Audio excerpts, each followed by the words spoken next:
보고 여러분 설명할게요. 여러분 오늘 선생님이 인문 10하고 11을 같이 한번 볼 건데 자 인문 10은 저번 주 여러분 숙제로 선생님 줬던 질문이잖아요. 자 여러분 여기서 읽으면서 어떻게 좀 본 것 같은 질문 같지 않아요 여러분? 이 제재가 익숙하지 않아요? 익숙해야 되는데요? 자 여러분 처음 선생님이 했었는데 여러분 그 2022학년도 예비시행 문제를 보면 그 예비시행에 얘들아 동일론과 이원론자들의 입장을 얘기해서 동일론자들이 이원론자를 비판하는 지문이 있었어. 거기서 여러분 그 동일론에 대한 내용이 있기도 하고 그 다음에 여러분 우리 재작년 모의고사 6월 모고에 중국어방 중국어방의 내용이 뭐였지? 동일론도 나오고 기능주의에 대해서도 설명하고 그 다음에 여러분 여기 나왔던 동일론 그 다음에 기능주의 다 설명하는 지문들이거든요. 거기 나온 내용이랑 거의 비슷하게 제시된 글들이에요. 그래서 여기서는 여러분 각각 여러분 이 물리주의 이론에서 어떻게 우리가 마음을 구성하고 있는가 이거를 이제 보는 내용이잖아. 자 그러면 여러분이 이해한 내용 맞는지 한번 비교만 한번 얼른 하고 한번 봐보자. 우선 여러분 우리 1분단에서 여러분 찾아야 되는 내용이 나왔어 얘들아. 뭘 찾으라고 지금 제시를 했었지 나 1분단에서 마음을 구성하는 요소가 무엇이냐. 그래서 마음을 구성하는 요소가 무엇인지를 찾아보자고 했는데 근데 이게 물리주의 이론 안에서도 여러분 내용이 너무 다양하대요. 그래서 여러분 지금 여기서는 총 이론이 총 몇 가지가 나왔지 얘들아?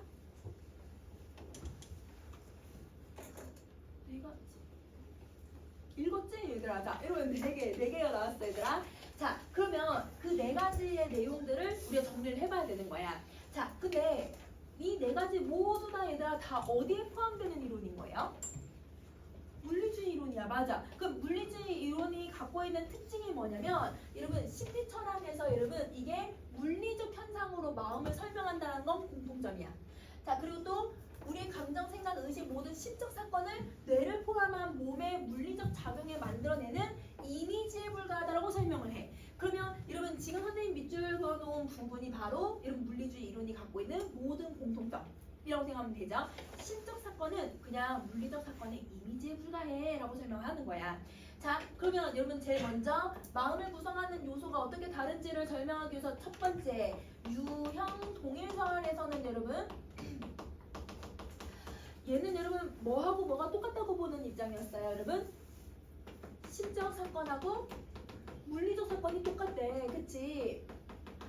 그러면 여러분 이걸 가지고 여러분 우리는 예측 하나 할 수 있겠다. 여러분 지금 이 동일성이라고 하는 여러분 이 이론은 여러분 기본적으로 여러분 어떤 입장을 가지고 있냐면 심적 사건하고 물리적 사건 즉 나의 얘들아 마음하고 나의 어떤 신체적인 물리적인 것들이 같다라고 생각하는 거잖아요. 그러면 여러분 얘는 이원론이에요? 이론론이에요? 이론론으로 설명을 하는 거죠. 그쵸? 자, 그래서 이론론 나눠서 한번 정리해 볼 거야. 그래서 얘는 이론론에 대한 관점이고, 그 다음에 여러분 니은도 토큰 동일선이 나왔었는데, 이 동일선도 얘들아 뭐였냐면 심적 사건하고 물리적 사건이 똑같았어. 그치? 근데 그러면 얘 기억하고 니은의 차이점이 뭐야? 차이점 크게 2개 있을 수 있을 것 같아. 여러분 다 읽어봤으니까 차이점이 뭐였나요? 첫 번째, 제일 중요한 첫 번째. 얘는 유형화, 얘는 개별화. 그래서 얘는 심적 사건도 유형화를 만들어내고 물리적 사건도 유형처럼 표현을 하는 거야. 자, 근데 토큰 동일선 같은 경우는 심적 사건도 개별적인 여러분 심적 사건이 개별적인 물리적 사건을 만들어낸다고 보는 거였잖아. 그래서 여기서 차이점, 이게 차이점이라는 걸 빨리 캐치했어야 이거 똑같은 걸 하고 있는데 이렇게 생각하지 않고 다르다는 거 바로 차이치할 수 있죠. 자, 그 다음에 여러분 또 다른 점이 하나 있었어요. 여러분 뭐였냐면 첫 번째 기업 유형 동일성 같은 경우는 여러분 이때 심적 사건하고 물리적 사건에 아무런 관계성이 없대요. 인과과정으로도 이러면 어떤 관계성으로 설명할 수가 없대. 얘는 무조건 똑같다라고 하는 개념인 거야. 근데 얘는 조금 달랐지. 여러분 토큰 동일선 같은 경우는 여러분 아래 부분 보면 몇 번째, 세 번째 문단에 얘들아 어디를 보냐면 밑에서 하나, 둘, 세 번째를 보시면요.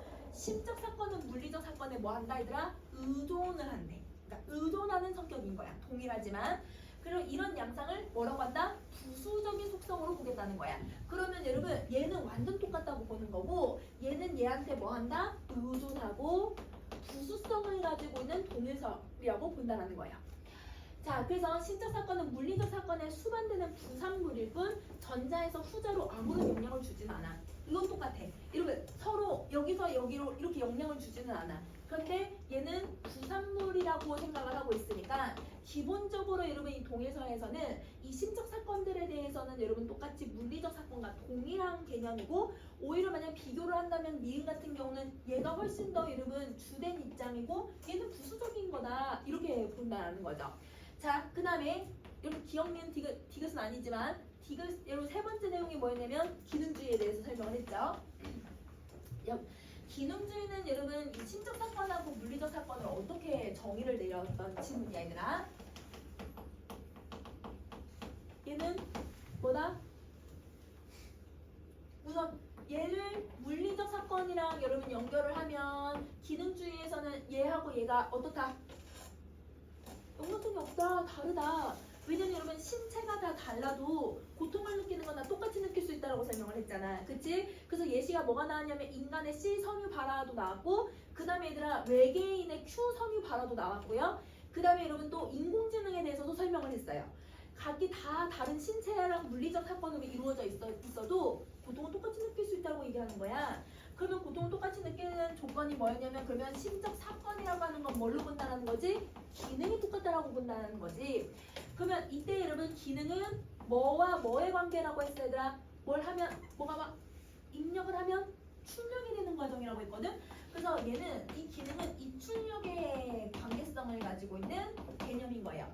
그럼 내가 이러면 똑같이 인간도 여러분 내가 이렇게 아파 이러면 딱 이렇게 지금 그러면 자극을 주고 있잖아. 입력이 되면 받아들여지는 거죠. 출력이 나온다는 거야. 아프다라고 하는 감정을 느끼는 거지.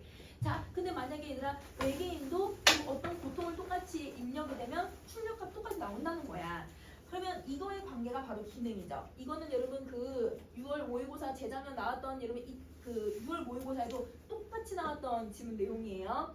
자, 그러면 여기에서 여러분 얘는 마음을 구성하는 요소가 뭐라고 보고 있어 얘들아? 이걸 딱 설명하면서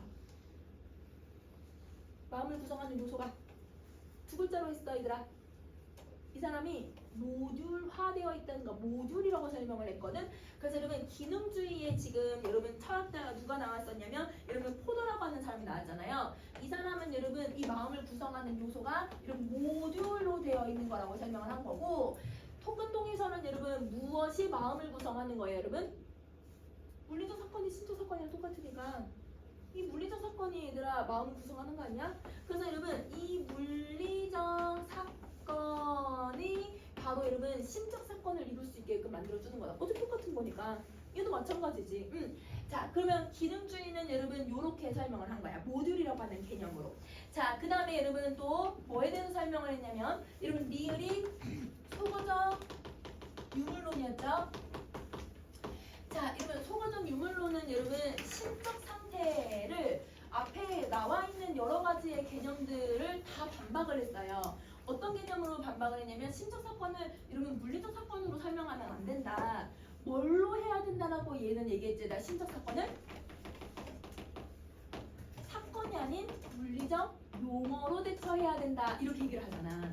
그러면 여러분 얘네들은 어떤 사건 내 몸에서 일어나는 어떤 변화, 시섬유 발화나 어떤 이런 변화라고 생각을 하는 건데 얘는 그게 아니라 우리가 과학적이든 신체적이든 아니면 의학적 용어든 아니면 여러분 우리 철학, 정신적 용어든 용어로 바꿔서 설명을 해야 된다는 거야.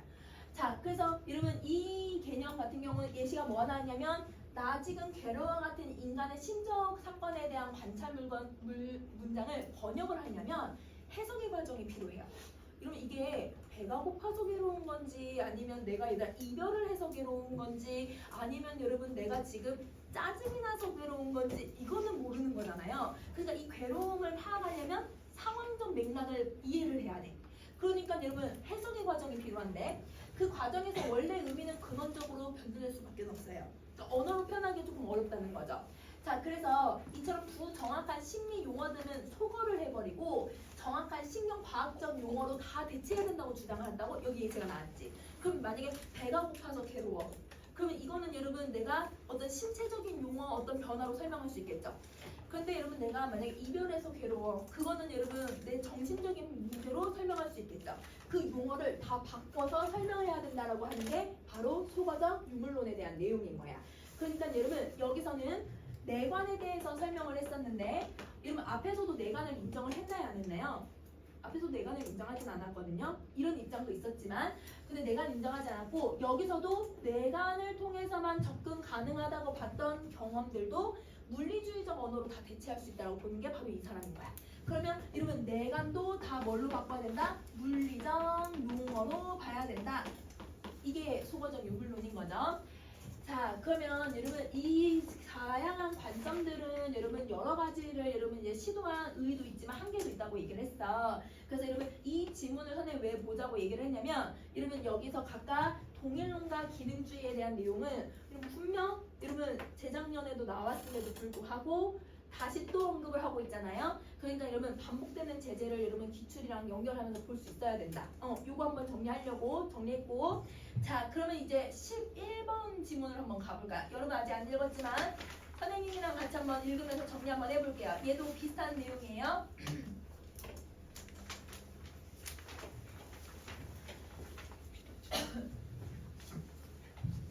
자 1문단. 자기 자신에 대해 서로 다른 시간에 걸쳐서 동일한 자아로 남아있다고 의식하는 건 우리 각자가 일상을 영위하는 데 매우 중요한 모습이다.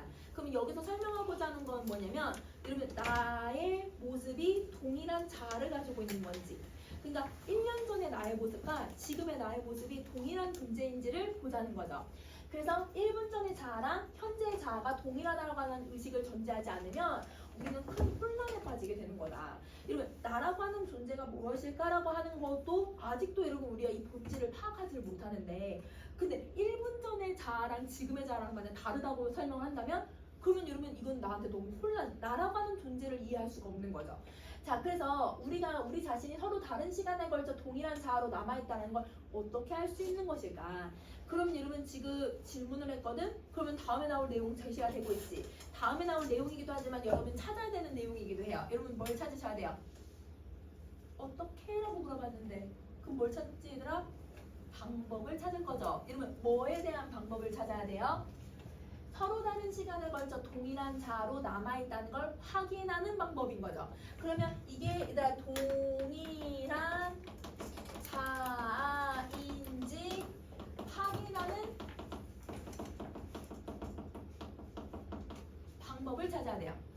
그래서 철학자들은 이러한 인격 동일성에 대한 문제에 오랫동안 고민해왔대. 그러면 여러분 이 확인하는 방법을 적어도 몇 가지를 제시하겠다는 뜻이야 얘들아? 2가지 이상. 그치? 그래서 여러분 제일 첫 번째 데카르트가 나오네요. 자 여러분 데카르트가 수능 특강에 딱 나오잖아요. 그 지문은 여러분 꼭 잘 봐주셔야 돼요. 왜냐면 데카르트가 수능 특강 나오면 대부분 연계는 무조건 한 번씩 꼭 시키는 편이에요. 그래서 여기는 데카르트만 얘기하는 게 아니라 중요 철학가들 다 나왔으니까 한번 정리 한번 해보자. 데카르트는 인격의 동일성이라고 하는 건 사유의 동일성이라고 의미하는 것으로 보았다. 그러면 데카르트는 사유만 똑같으면 여러분 뭐가 똑같다고 보는 거야? 인격이 똑같다고 보는 거야. 그럼 내가 여러분 5년 전에 내가 생각했던 게 지금도 똑같다면 5년 전의 자아랑 내 자아는 동일하다고 본다는 거죠. 자 그리고 이런 주장을 이해하기 위해서는 데카르트가 신체와 정신을 각기 다른 독립적 신체로 보았다는 걸 전제만 해야 돼요. 그러면 여기서 여러분 얘는 지금 여러분 신체하고 여러분 정신이 같지 않다라는 걸 전제를 해야 된대. 그럼 기본적으로 데카르트는 어떤 전제성을 가지고 있냐면 신체하고 정신이 다르네? 아까 여러분 앞지문에서 신적 사건이라는 개념 나왔지? 신적 사건 같은 게 바로 정신이잖아요. 그리고 물리적 사건이라는 거 우리 신체에서 벌어지는 물리적 사건을 얘기했었던 거죠. 그러면 앞에서 동일론은 여러분 신체와 이런 정신을 동일하게 보는 입장이었다면 얘는 다르게 보는 거니까 뭐야 얘들아? 이원론적 관점으로 보는 거야. 그래서 여러분 선생님이 아까 2022년 예비시행 문제 읽으면서 느낀 거 아니면 느끼지 않았니? 라고 했던 이유가 뭐냐면 여러분 그 2022년 예비시행 문제가 데카르트랑 여기 나오는 라이프니츠랑 그 다음에 동일론의 입장을 제시를 했거든요. 세 개 비교하는 질문이었거든요. 그래서 그 내용들을 같이 정리해주면 좋을 것 같아요. 자 그럼 다시 가자. 이런 전제를 바탕으로 데카르트는 영혼의 존재를 다음과 같이 추론해 나가기 시작해요. 그러면 이걸 전제로 해서 얘들아 뭘 찾냐면 영혼을 추론하기 시작해. 자, 존재는 신체가 없어도 사유를 계속할 수가 있어요. 즉 존재라고 하는 건 신체가 없어도 지속될 수가 있고 존재의 지속이 신체의 지속을 포함하지는 않는데요. 자, 여러분 추론하는 거니까 논증의 과정을 생각을 해보자. 그러면 지금 데카르트는 신체의 지속이 존재의 지속이랑은 연관성이 없다라고 설명을 해. 그러면 여러분 봐봐. 신체의 지속이 존재의 지속이랑 다르다라고 설명하는 게 아까 앞에서 얘들아 전제가 뭐였지? 얘들아 신체와 정신이 다르다고 보는 거잖아요. 그러면 이 전제를 가지고 이걸 추론했다라는 건 존재는 약간 무슨 개념이랑 비슷하다고 보면 될까 얘들아? 정신, 그치? 우리 얘들아 나의 실존, 나의 존재라고 하는 걸 데카르트는 정신과 비슷한 개념으로 보지 않았을까? 이렇게 본다는 거야. 그래서 다시 볼게 얘들아. 여기서 그러므로 우리는 존재를 구성하는 본질적 요소로 신체 외에 다른 요소가 있지는 않을까라고 데카르트가 봤다라는 거예요. 그게 바로 영혼이에요. 그러면 영혼이 약간 우리 정신과 비슷한 개념이잖아, 그치? 그러니까 여러분 여기서 기본적으로 여러분 영혼의 얘들아 개념, 즉 영혼의 지속은 무슨 개념이라고 해도 되면 존재 지속이라고 볼 수 있다라는 거야. 그러면 신체의 지속으로는 여러분 존재의 지속을 설명할 수가 없으니까 영혼의 지속이 존재의 지속을 설명할 수 있구나 이렇게 얘기를 하고 있는 거죠. 자, 데카르트의 관점에서 볼 때 모든 사유는 단 하나의 주관인 영혼의 귀속이 되고 그 영혼에 의해서 존재가 지속된다고 보는 거예요. 그러면 여러분 영혼의 지속은 여러분 누구로 인해서 파생이 되는 거야 얘들아? 사유를 하면 이게 일어나는 거네. 사유는 여러분 귀속에 영혼의 귀속이 돼. 그러니까 여러분 사유를 한다는 건 영혼이 있다는 뜻이고 이 영혼이 지속된다는 건 존재가 지속된다는 뜻인 거죠. 그러면 존재가 지속된다는 말은 다른 말로 그럼 뭘로 바꾸면 돼 얘들아? 영혼이란 단말 인격이 똑같다. 그러면 여러분 5년 전에 존재하고 지금의 나라고 하는 존재가 동일하다고 볼 수 있다는 거야. 그래서 인격 동일성을 설명할 수 있다. 이렇게 얘기하고 있는 거지. 그러면 여러분 우리 아까 뭐 찾기로 했어요? 1문단에서 동일한 자아인지 확인하는 방법이 있다고 했잖아. 그럼 데카르트는 뭐만 확인하면 된다고 볼까요? 사유의 동일성. 이 사유의 동일성이 영혼의 지속을 만들고 이게 이걸 이렇게 만든다고 본다면 영혼이 동일하다는 건 사유가 동일한지만 확인하면 되는 거야. 이게 여러분 확인하는 방법이겠지, 그치? 자, 그러면 여러분 이렇게 정리했으면 이제 세 번째 문단으로 한번 가보자. 자, 세 번째 문단에 경험론의 전통에 서 있는 로크는 여러분 또 수능에서 좋아하는 사람 한 명 또 나왔어요. 로크. 자, 여러분 이 로크는 인격의 동일성이라는 건 시간과 경험의 흐름 속에 만들어지고 형성되는 어떤 형성되어가는 동일성을 얘기한다. 그러면 여기서는 여러분 사유의 동일성이 아니라 시간, 경험에 의해 형성되는 것이 동일하면 이 동일성에 의해서 뭐도 동일해진다? 인격이 동일하다고 본다는 거야. 자, 특히 로크는 데카르트가 인격의 동일성 문제에 대해서 기억을 고려하지 않았다는 점이랑은 다르게 기억을 인격의 동일성의 중심축으로 삼고 있대요. 그러면 여러분 자, 이때 데카르트는 사유는 하는데 여기에 뭘 포함을 안 했냐면 기억을 포함하진 않았거든. 근데 로크는 뭘 포함하겠다는 거야? 기억을 포함을 시키겠다는 거야. 이 기억이 중요하다라는 거죠. 그러면 여러분 왜 기억을 강조를 하고 있을까요? 이 사람이 누구길래? 아까 내가 뭐를 연구한 사람이라고? 경험론. 그치? 자신의 경험에 대해서 이야기를 하는 사람이기 때문에 경험은 여러분 대부분 내 기억 속에 있는 거잖아. 그래서 기억을 강조하는 거야. 자, 그럼 다시 할게. 로크에 따르면 인격의 동일성은 심적 상태가 연속되느냐를 가지고서 증명할 수가 있는데 심적 상태의 연속성은 자기 자신에게 귀속시킬 수 있는 과거의 행위와 생각들을 회상하고 기억할 수 있을 만큼 확장이 될 수 있대요. 그럼 정리봐 얘들아. 기억이 얘들아 많이 있고 내가 과거에 대해서 회상하고 생각할 수 있다면 그러면 여러분 뭐가 만들어진다 얘들아? 심적 상태의 연속성이 만들어진대. 그래서 심적 상태가 계속 확장되고 연속될 수 있다는 거지. 근데 여기서 연속은 어디서부터 어디까지의 연속을 얘기하는 걸까? 내 과거랑 지금 이 지금과 미래 이런 걸 얘기를 하겠죠. 그러면 그 연속성이 만들어지면 여러분 뭐가 만들어진다? 인격의 동일성을 갖출 수 있대. 그러면 여러분 이 문장까지 하다 봤을 때 여러분 로크가 설명하는 여러분 마음이다. 이 인격의 동일성을 확인할 수 있는 방법은 그럼 뭐야? 기억이 같은지를 보면 되는 거네. 그러면 여러분 얘는 이 기억을 가지고서 여러분 확인할 수 있다는 거예요. 자, 그럼 다시 할게요. 여기서 로크는 인격의 동일성이 심적 상태의 연속성을 가리키고 그 다음에 이 심적 상태의 연속성은 기억의 연속성으로 설명이 될 수 있다고 보아.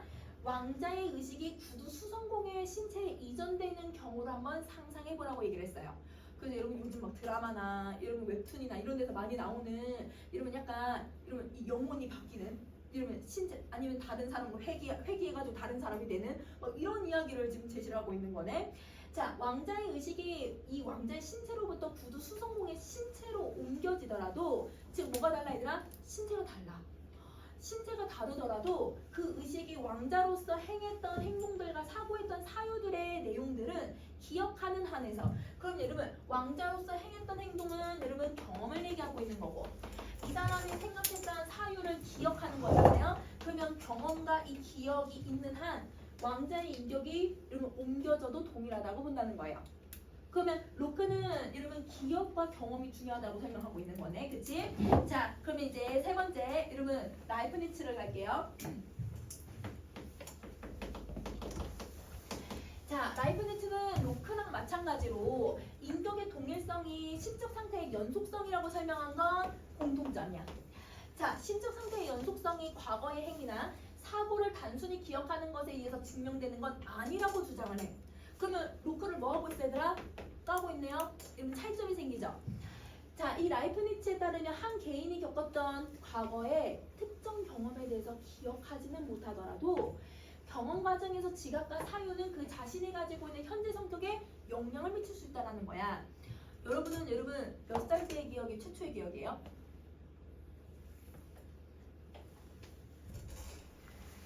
몇 살 때부터 기억이 나? 5살? 대부분 뭐 4, 5살 이렇게 대부분 생각나. 그치? 선생님은 3살 때도 기억나. 3살 때 얘들아 뭘 하냐면 그때 서태지와 아이들이 나왔어. 그래서 여러분 TV에서 얘들아 서태지와 아이들이 춤을 추니까 내가 이모랑 같이 춤췄던 게 기억나요. 그리고 여러분 뭐도 기억나냐면 3살인데 제가 선생님이 동생이랑 1살 차이거든요. 근데 엄마가 사진 찍어주겠다고 책상 위에 올려놓은 거야. 나랑 우리 동생을. 나 연년생 나는 되는 동생을. 근데 내가 연년생 동생을 책상에 밀었어. 자, 그래서 이런 밀어서 우리 동생 여기 아직도 상처가 있거든요. 그 다음에 또 엄마가 잠깐 자고 있는 동안에 의자를 밟고 올라간 다음에 의자를 끌고 싱크대로 가져가서 싱크대 위로 올라간 다음에 거기서 뭘 했냐면 미용실 놀이 해보겠다고. 이제 머리 감는 거 있잖아요. 미용실 놀이를 하겠다고 앞머리를 잘라서 여기까지 여기까지 이렇게 잘랐던 것도 기억나요. 이게 3살 때 일이었거든요.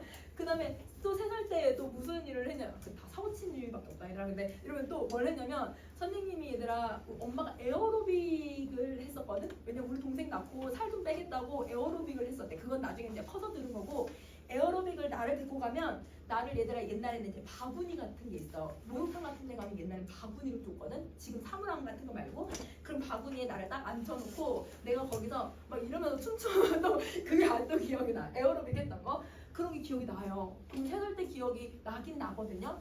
근데 선생님이 지금 이거는 여러분 누가 얘기하냐면 로크가 얘기한 걸 지금 설명을 한 거고 근데 여러분 만약에 라이프니츠에 관련된 경험을 만약에 얘기를 하면 난 물이 너무 싫어.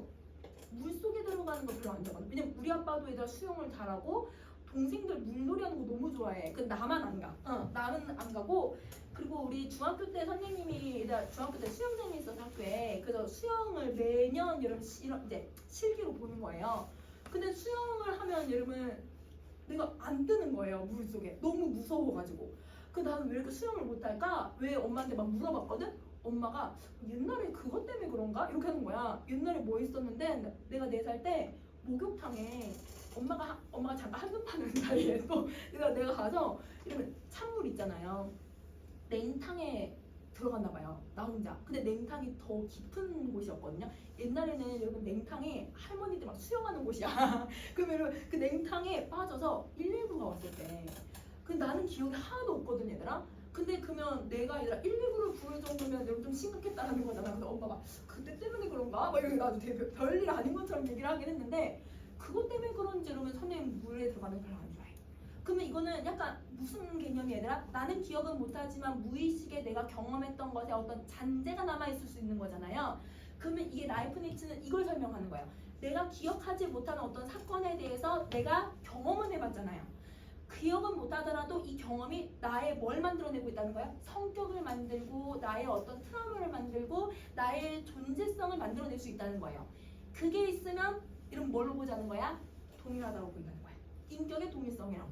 그러면 여러분 좀 더 라이프니츠가 로크보다는 좀 더 어떻다고 보면 돼? 폭이 좀 더 넓게의 개념을 잡고 있는 거다. 그치? 그러면 라이프니츠는 여러분 기억만 하는 게 중요한 게 아니라 내가 얘들아 기억은 못하더라도 경험에서의 지각, 사유 이게 현재에 영향을 미치고 있는 게 있으면 그러면 여러분 그 다음 개인의 다양한 지각과 사유가 개인의 의식이라고 하는 하나의 실체의 어떤 흔적을 남길 거고 그 이후의 행동들이 연쇄적으로 영향을 미치고 있으면 그러면 여러분 신축 상태의 연속성이 만들어지는 거예요.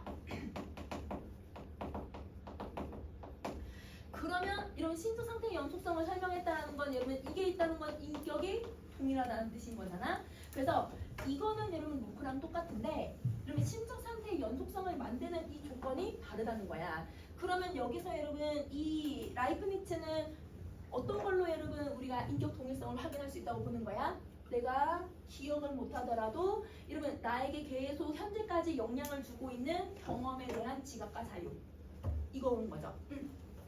자, 그 다음에 다시 할게요. 그래서 라이프니츠는 인격의 동일성을 기억에 기반해서 설명하는 건 반대하고 로크를 반대하고 신적 상태의 연속성을 과거, 현재, 미래의 연결관계 안에서 파악해야 된다고 주장을 해. 그러니까 경험, 과거의 경험이 현재에도 영향을 주고 앞으로도 영향을 줄 것들 이걸 얘기한다는 거지. 자, 그러면 세 사람 지금 다 설명했어요. 자, 그럼 이제 칸트를 갑시다. 칸트는 여러분 칸트까지 나왔다는 건 여러분 지금 모든 철학자들 중요한 철학까지 다 나왔다는 뜻이거든 얘들아. 자, 그래서 칸트 한번 봐보자. 우선 여러분 칸트는 인격 동일성이라고 하는 건 심적 상태의 연속성으로 설명되기는 좀 부족을 하고 그렇다고 초자연적인 신과 관련지어서 설명할 수도 없대요. 그러면 여러분 이 말은 칸트는 여러분 누구하고 누굴 까고 있는 거야? 로크랑 라이프니츠를 다 비판을 하고 있는 거네. 자, 특히 그는 데카르트가 합리주의 전통에 입각해서 생각하는 나에 대한 개념을 도출하고 이를 바탕으로 영혼의 실질성을 확언한 거에 대한 의문을 제기를 해요. 그러면 여러분 누굴 또 가겠다는 거예요, 여러분? 데카르트도 모두 다 비판을 하겠다는 거네. 그러면 데카르트가 얘들아 생각하는 나에 대해서 어떻게 도출했어? 아까 사유, 그치? 여러분 사유를 하면 인격이 동일하다고 봤기 때문에 그러니까 여러분 그거를 생각하는 나라고 칸트가 명명을 하고 있는 거네요. 자, 그리고 영혼의 실질성에 대해서 확언을 했잖아 얘들아. 영혼은 존재한다. 영혼이 존재하면 존재가 인식이 되고 그러면 인격이 동일하다. 이게 여러분 데카르트의 입장이잖아. 그거에 대해서도 의문을 제기를 했대. 자, 그래서 칸트에 따르면 생각하는 존재로서의 나는 영혼인데 이 영혼은 내부 감각의 대상이라는 거예요. 왜요? 왜 영혼은 내부 감각의 대상이에요? 영혼 볼 수 있는 사람. 영혼은 볼 수 있는 게 아니잖아. 그러니까 내부 안에서만 인식될 수 있다고 생각하는 거지. 자, 물체와 같은 외부 감각의 대상이 아니라는 거예요. 자, 영혼은 마음에 의해 인식되는 내부 감각의 대상인 거에 반해서 물체는 감각기관에 의해서 지각되는 외부 감각의 대상이기 때문에 이 둘은 구분이 되는 거예요. 자, 그럼 칸트가 이런 데카르트를 지금 비판을 하고 있어요, 여러분. 데카르트는 지금 뭘 비판하고 있냐면 여러분 영혼에 대해서 지금 비판을 하고 있거든요. 그래서 어떻게 얘들아 지금 비판을 하고 있냐면 영혼은 내부 감각으로 인식을 하는 거고 그 다음에 물체는 우리가 외부 감각으로 인식을 하는데 자, 그러면 이 영혼은 여러분 무엇을 가지고서 여러분 내부 감각으로 인식한다고 했어 얘들아? 마음으로, 그치? 그러면 물체는 여러분 무엇으로 인식을 한대 얘들아? 시각으로, 우리 신체적인 행위를 가지고서 인식을 하는 거죠. 그래서 여러분 칸트는 이 둘이 구분이 된다고 얘기를 하고 있으니까 쉽게 말하면 여러분 어떤 정신과 그 다음에 인체에서 벌어지는 신체적인 행위들은 다르다고 생각을 하고 있는 거잖아. 이원적인 인식은 비슷한 것 같아. 생각해. 그치? 자, 이렇기 때문에 여러분 선생님 위로 올릴게. 이러한 시각에서 여러분 칸트는 나는 생각한다는 내적 인식이 나를 지각할 수 있거나 내가 실제한다는 걸 의미하지는 않는다고 본다는 거야. 여러분 왜 지각을 할 수가 없냐면 마음속에서 인식하는 거니까. 그리고 여러분 지각을 할 수 없다는 건 눈으로 볼 수가 없다는 거잖아요. 실제하지 않을 수 있다는 거죠. 그러니까 여러분 이 이론을 가지고서 여러분 데카르트의 영혼의 실제성을 뭐한다? 비판을 해버리는 거야. 이걸 근거로 들어서. 자, 그래서 내가 무엇을 생각하느냐 나는 생각한다라는 게 전제가 될 수는 있는데 그것을 통해 영혼의 객관적인 속성이나 실제성을 증명하는 건 불가능한 거고 오로지 영혼의 가능성만 이야기할 수 있대요. 그러면 여러분 칸트는 영혼의 가능성은 설명할 수는 있지만 뭐는 얘기할 수는 없다? 존재한다고 말할 수는 없다. 이렇게 얘기를 하고 있는 거지. 그럼 데카르트 완전 까고 있는 거야. 자, 그래서 이런 시각에 따르면 나는 생각한다라는 것부터 다른 시간에 걸쳐서 자아가 동일하게 남아있다라는 점도 도출될 수가 없죠.